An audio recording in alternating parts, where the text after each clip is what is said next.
Dear students, today we will start the next part of this book. ठीक है, पहले हमने पार्ट एक वीडियो में करा है, बाकी का पार्ट हम दूसरे मैं उम्मीद करता हूँ आपने अपना सिलेबस खरीद लिया होगा और जो भी आपको कुछ भी कन्फ्यूज़न हो आप मुझसे टाइम पे पूछेंगे। ठीक है, तो हम बाकी का पार्ट पढ़ेंगे। वुल क्या होता है? ऊन।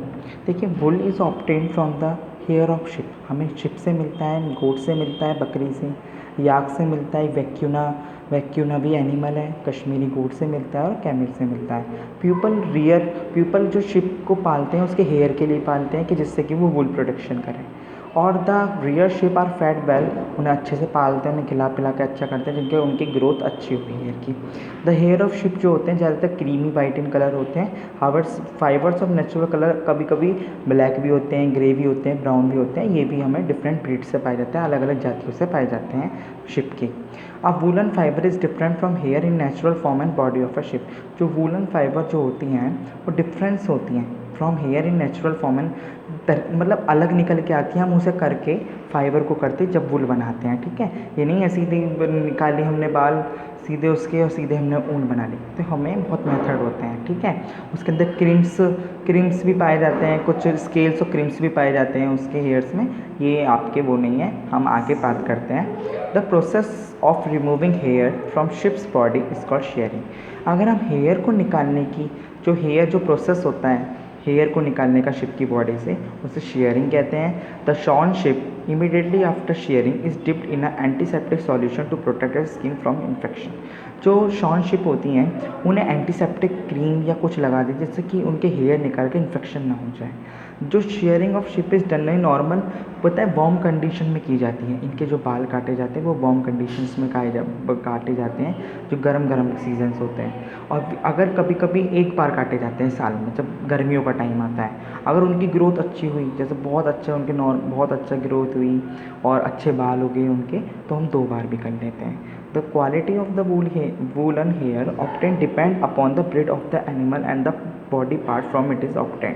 जो क्वालिटी है वूलन की, जो ऊन की क्वालिटी होती है वो डिपेंड होती है ब्रीड की। एंड जितनी अच्छी ब्रीड होगी, जितनी अच्छी जाति का होगा, उतनी अच्छी वो उसका वूलन अच्छा होगा, वूलन क्लोथ अच्छे होंगे, वो ऊन अच्छी निकलेगी।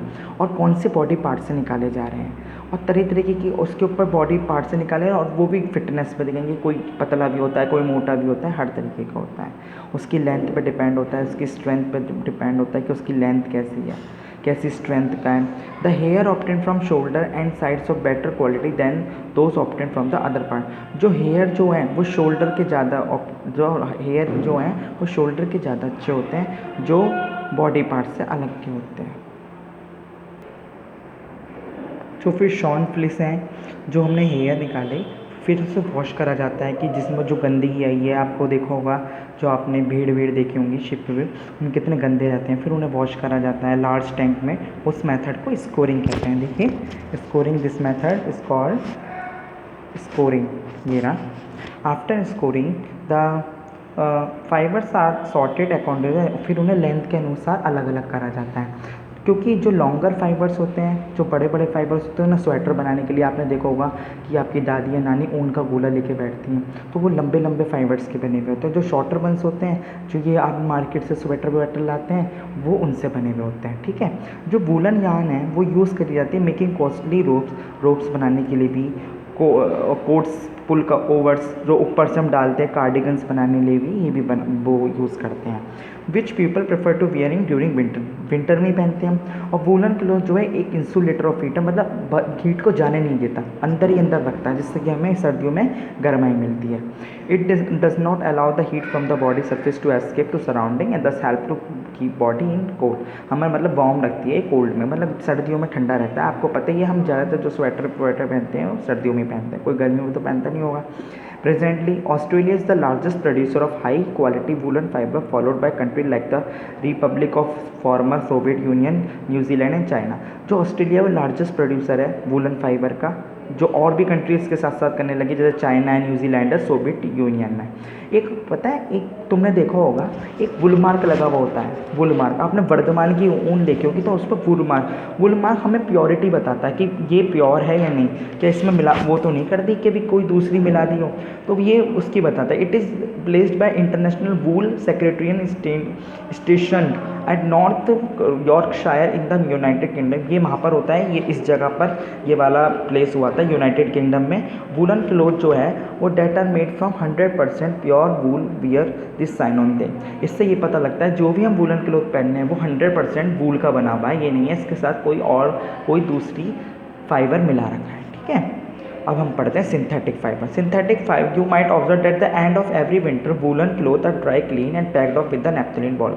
आपने देखा होगा जब भी आपकी विंटर्स ख़त्म हो जाती हैं तो आपकी जो मम्मा हैं वो क्या करती हैं कि इनको ये जो वूलन के बॉल्स हैं, जो ये वूलन क्लोथ हैं उसमें वूलन बॉल्स भी कहते हैं और नैप्थलीन बॉल्स भी कहते हैं, उन्हें बॉल्स को घेर के कपड़ों में रख देती हैं जिससे कि उन पर कोई इन्फेक्ट ना लगे। या मम्मी आपको देखा होगा आपकी जब मम्मी जब भी वो होता है क्या कहते हैं विंटर्स ख़त्म होते हैं तो आपके लास्ट में वो धूप लगा के रखती है जिससे कि जो भी जम्स हैं उसके अंदर वो सब डिस्ट्रॉय हो जाए, क्योंकि उसके बाद बारिश का भी मौसम आता है और गर्मियों का भी मौसम आता है तो उसमें जम्स पनपने का वो हो जाता है, मौका मिल जाता है उन्हें, ठीक है।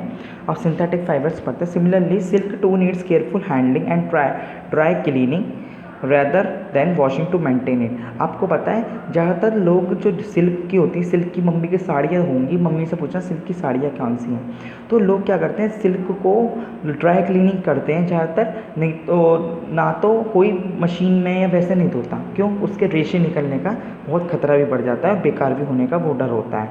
The growing demand for cloth due to the rise in population resulted in the discovery of synthetic fibre. जैसे जैसे डिमांड क्लोथ की बढ़ती गई वो कहेंगे इतना वूल कहाँ से लाएं, क्योंकि वूल के प्योर वूल के कपड़े आपको देखा होगा कभी हमारे नुमाइश ग्राउंड में बुलंदशहर में वूल का मार्केट लगता है, वो कितने महंगे महंगे होते हैं, कम से कम 5-5-10 हज़ार के प्योर वूल के होते हैं, तो इतना तो नहीं हो पाएगा, तो लोग फिर सिंथेटिक फाइबर्स आने लगे। द फर्स्ट सिंथेटिक फाइबर जो हुआ वो नायलॉन था जो न्यूयॉर्क और लंदन में बना, ठीक है, इसी से ही नाम आया था नायलॉन। नायलॉन एन से ज़्यादा तो न्यूयॉर्क और लंदन से LON से लंदन गया था। It was so produce that it sold billion of stocking with a short span of time. It was light easy to dry and course much cheaper. ये सस्ता भी होता है, आराम से सूख जाता है और बड़ा हल्का होता है। Later other synthetic fibers like rayon, terylene were developed and become very popular too। और इसके ऐसे से रेयन भी होता है, टेरिलीन भी होता है और अलग अलग ऐसे सिंथेटिक फाइबर आते हैं जो केमिकल से बनाए जाते हैं। The cloth obtain from synthetic fibre is better as compare to the cloth obtain from the natural fibre. जो क्लोथ हमें सिंथेटिक फाइबर से मिलते हैं वो बहुत अच्छे होते हैं जो हमें नेचुरल फाइबर के से मिलते हैं उससे ज़्यादा, ठीक है। It does not wrinkle on washing by maintain it crease.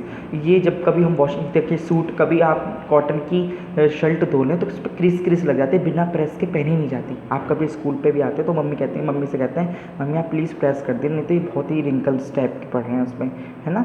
It does not wrinkle on washing, और उस पर ये जो हमारे सिंथेटिक फाइबर उन पर रिंकल नहीं पड़ते, बिल्कुल ऐसे ही कपड़ा निकलता है। ड्राइज क्विकली आराम से सूख जाते हैं और इंसुलेटर का काम करते हैं, बाहर सराउंडिंग में हीट भी नहीं जाने देते।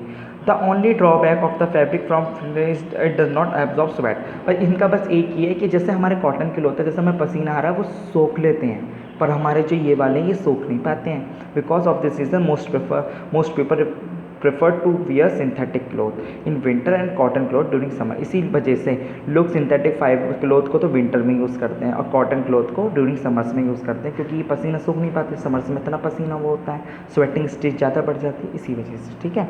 अब हम पढ़ते हैं स्टोरेज ऑफ क्लोथ। हम मम्मी जैसे हमारे स्टोरेज करके रखते हैं किस तरीके से करती है क्लोथ को, तो मम्मी क्या करती हैं cloth made from natural fibre, जो नेचुरल फाइबर से होते हैं वो डैमेज कॉज बाय इंसेक्ट, किसी इंसेक्ट से या किसी मॉथ से, सिल्वर फिश से इंसेक्ट कॉज करने डैमेज होने का डर रहता है। Therefore naphthalene balls are kept with them. उनमें आपने देखा होगा मम्मी सफ़ेद की गोलियां सी होती हैं, ये देखिए नैप्थलीन बॉल्स इस टाइप के आते हैं, हमारे पैकेट भी आता है बाज़ार में, कहते नहीं है कि सफ़ेद से मम्मी जब कपड़े रखती हैं कोई भी नए उसमें रखा के रखती हैं, अलग सी महक आती है, आपको देखना होगा। The dried leaves of Neem can also be used in place of naphthalene ball. क्या करते हैं ड्राई लीव्स जो होती हैं नीम की, अगर आपके यहाँ नहीं है तो आप जो नीम का पेड़ होता है उसकी सूखी पत्तियाँ भी आप रख सकते हैं, उससे भी जम्स लगने का डर ख़त्म होता है। जब मम्मी आपको ये पता है, जब मैंने अभी बताया था आपको, जब भी मम्मी क्लोथ रखती हैं तो आपके 2-3 घंटे वो धूप में सुखा के रखती हैं, जिससे कि जितने भी जम्स हैं अल्ट्रावायलेट रेज आती हैं वही सनलाइट में, वो सारे मारते हैं। जो क्लोथ हैं वो स्टोर करती हैं close and dry container to protect them from rodent like rats. और ड्राई कंटेनर में मम्मी बेड में सेफ में रखती हैं क्लोथ जो होती हैं, जिससे कि रोडेंट जैसे रैट वैट उसे खा ना लें, ठीक है। बाकी का आपको कुछ कन्फ्यूज़न हो आप मुझसे पूछें, जल्दी से जल्दी कोर्स खरीदें, क्योंकि कोर्स से आप जल्दी से अच्छा पढ़ पाएंगे, जल्दी हो पाएगा वर्क, आराम से पढ़ पाएंगे। बुक रखी, मैं आपको पढ़ा ही रहा हूँ, आप वही टिक लगाते चले गए, ठीक है। बाकी हम जो चैप्टर होगा वो हम अगले पार्ट में करेंगे। जैसे हमारे क्वेश्चन आंसर्स रह गए, फिल इन द ब्लैंक्स, हम अगले पार्ट में करते हैं बुक वर्क, ठीक है। और आप जल्दी अपने कोरोना वायरस से बचते रहें, बार बार हाथ धोते रहें और हर चीज़ का सावधानीपूर्वक यूज़ करें, ठीक है। हर चीज़ मतलब धो के यूज़ करें, हर चीज़ खाएं पिएं, बड़ा एहतियात से बढ़ते, ठीक है। जो भी समझ में ना आए आप स्कूल टाइम में मुझसे पूछ सकते हैं।